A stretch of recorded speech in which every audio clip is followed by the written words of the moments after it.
My dude is It's awfully alliterative. a wordsmith. Like the way that he makes these lyrics work for these songs is freaking beautiful.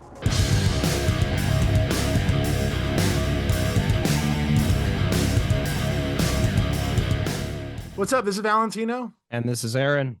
We are half and of we are one Mice half and Men. of Mice of Men, and this is our top three. Dig it. Well, I think one that's kind of a bit of a departure, but also kind of in line with the things and the sound of the band. I think Wake Up is a really cool one. It's very melodic and emotional, but also like kind of groovy. And that one's a pretty cool one in comparison to the rest of the album. Another one that's on the complete opposite end of the spectrum there would be a song called Hourglass, which is just a straightforward ripper. That one's got like some pretty crazy technical drumming and some really awesome heavy parts. And another one that I think is really friggin' sick that is out now actually is Troubled Water. That song's super groovy.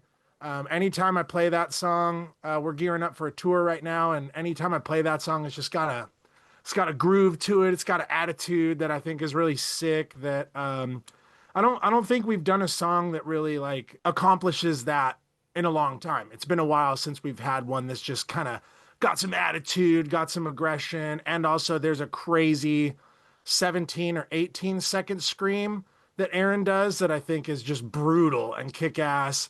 And I don't know that it was intentional for it to be that long. I think he was just vibing with the track, and that's just Trying kind to fill of space so I didn't have to think of words. So I think it's cool that it kind of ticks all the boxes for the fans that like the heavy groovy stuff. I think mine would be Safe and Sound, Wake Up, and Flowers, because I think those three are the most I'd say like girl dad vibe.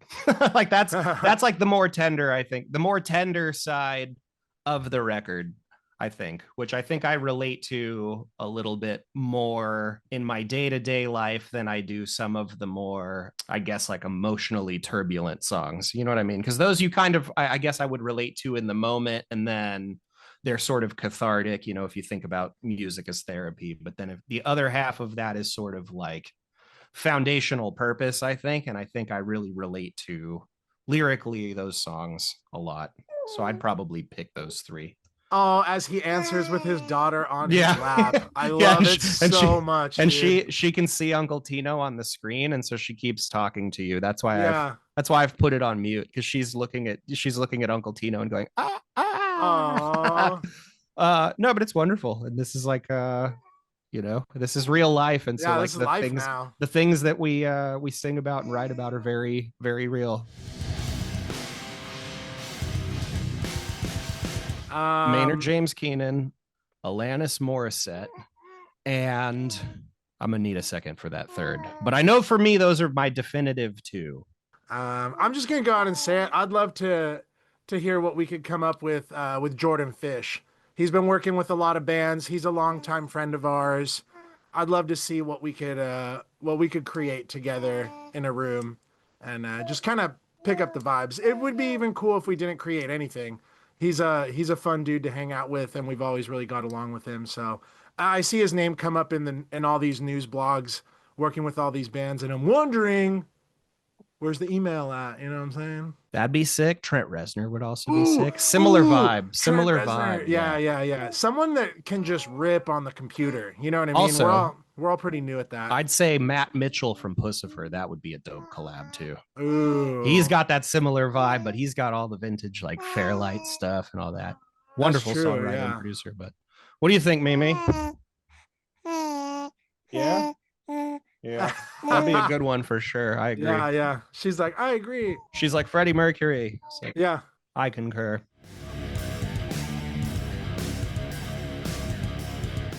Honestly, this is the most cliche answer in the world, but just like living life and then writing about whatever is sort of happening in your day to day, whether it's happening to you or to people around you or to people maybe you see on the news or anything. I think our job as musicians, honey, our job as musicians is to sort of observe and report, so Inspiration comes from everywhere, huh? Yeah, I was gonna say, I feel like each song has a different inspiration. You have a song like, Definitely. what's the one about disclosure, AP? Oh, Um, Contact. Yeah, yeah, yeah. Contact is about like aliens and disclosure and stuff like that. And then a song like Safe and Sound is a tribute and a song to Aaron's daughter It's about before she this was noisy born. one, dude. And then a song like Wake Up is inspired by being in the moment. And I don't know, there's different inspirations for each one. And I think that's really what we've always tried to do is pull inspiration from different parts. There's not really like we've never really made like a concept album where there's just one inspiration for the whole thing. So we try and have each song on the albums have their own kind of vibe and inspiration so it doesn't kind of get mundane and monotonous when you're listening to our albums. They're supposed to kind of, at least for our band, they're supposed to kind of take you on a journey and with different feelings and vibes and all that kind of good jargon is we like to have it all be kind of different and draw inspiration from things that happen in our life, but then they're put into songs, so each one's going to be a little bit different. Yeah, and every song it draws from its own wellspring, and then it stands alone sort of as its own work and its own sort of timestamp, I guess, on life.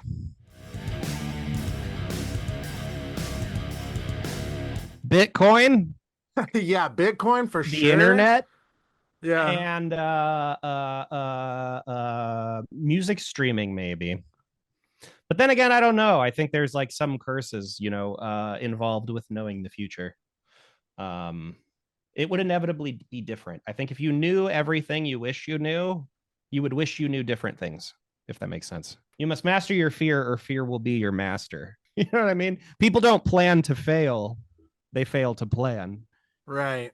Yeah, I think that's kind of it, if you practice your instrument, you're going to get better. You know what I mean? So it is a very formulaic process as a musician, and I think as you practice more and you get better at your instruments, more opportunities present themselves, and it's kind of as a musician or a creative, it's kind of your responsibility to say yes or no to those kinds of things. And I think that there is no actual like plan that you can follow other than kind of, and it could be said for anybody on anything, is just focus on yourself first and foremost, and the rest will follow. You got to love yourself first. You got to put the time in for your own self, for your own growth in order to go forward. So I don't really know that there would be anything like that besides stuff like Bitcoin or the internet or things that we wish we would have known before.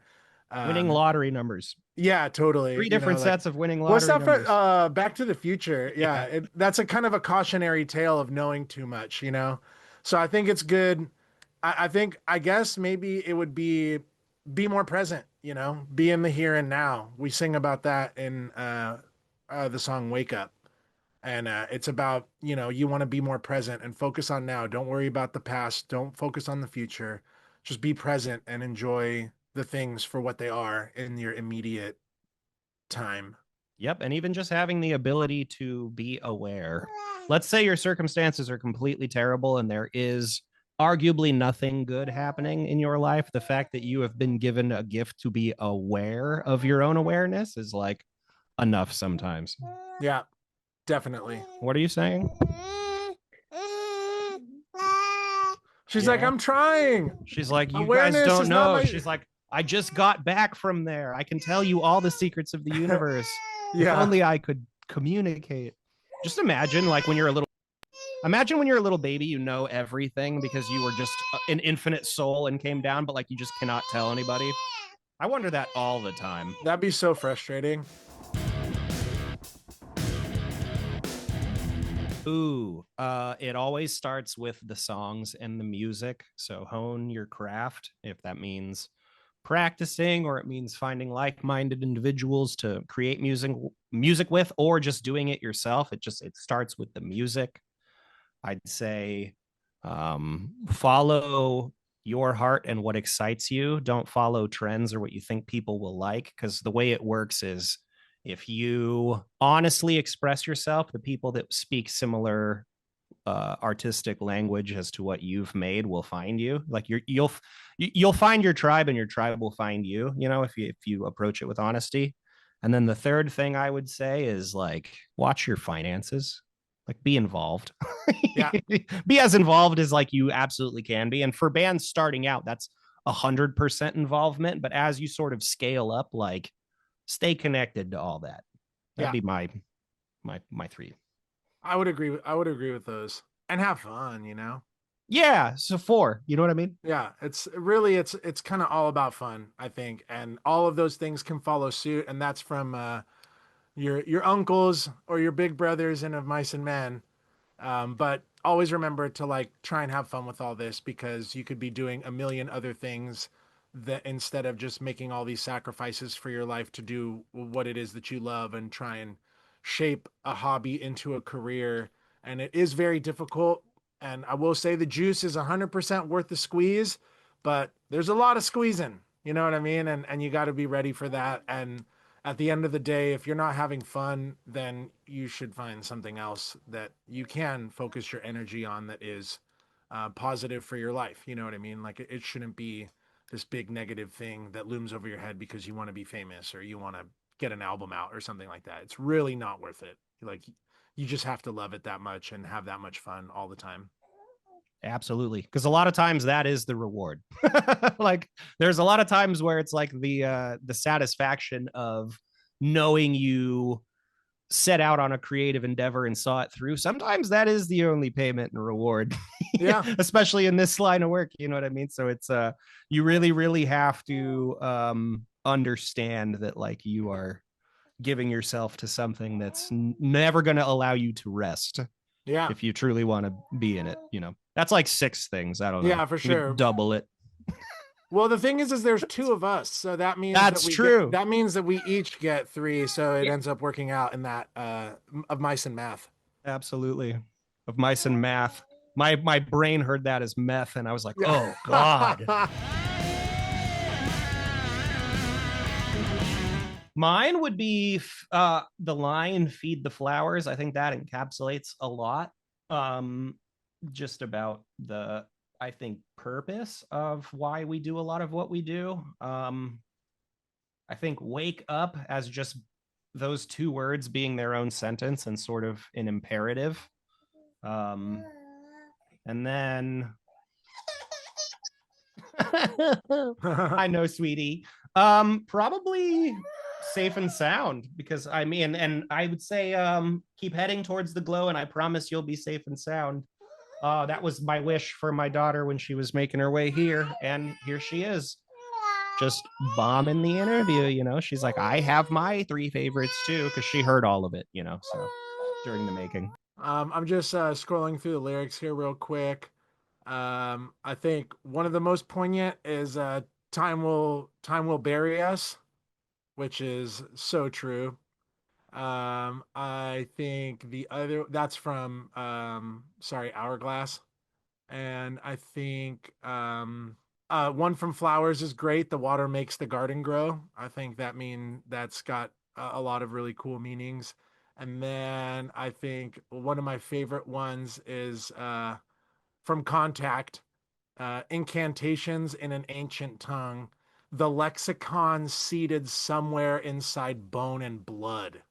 Like my dude is It's awfully alliterative. a wordsmith. Like the way that he makes these lyrics work for these songs is freaking beautiful. And I love it so much. And there's so much great lyrics. I implore everyone to buy the album, read through the liner notes, and read through the lyrics when you're listening to the album. And I promise you're going to find something in there that you just didn't know before, or maybe understood and didn't understand for the very first time. And it's worth definitely a read, because we have an incredible lyricist as our singer, and he writes amazing, amazing songs. Oh shucks, thank you, man. I'm a fan. I love it. I'd say probably my mom and my dad are two, and then I'd say Tino's probably my third. I was gonna say Aaron's definitely one of mine for sure. We love each other. We're like brothers, so I feel like there's definitely a lot of mutual respect there. I appreciate you saying that, We're AP. just like a couple mirrors just bouncing a laser beam back and forth. You know what I mean? And it's like we don't Yeah, really know where it came from, but it gets more intense as the years go on too. And I'm very happy that I get to be on not just an artistic journey, but a life journey with somebody like Tino. yeah, He's, totally. he's, he's he is quite literally a one of one person. I feel the Um, same way about you, my dude. oh shucks. Yeah, that's a good three. I'd say my parents as well.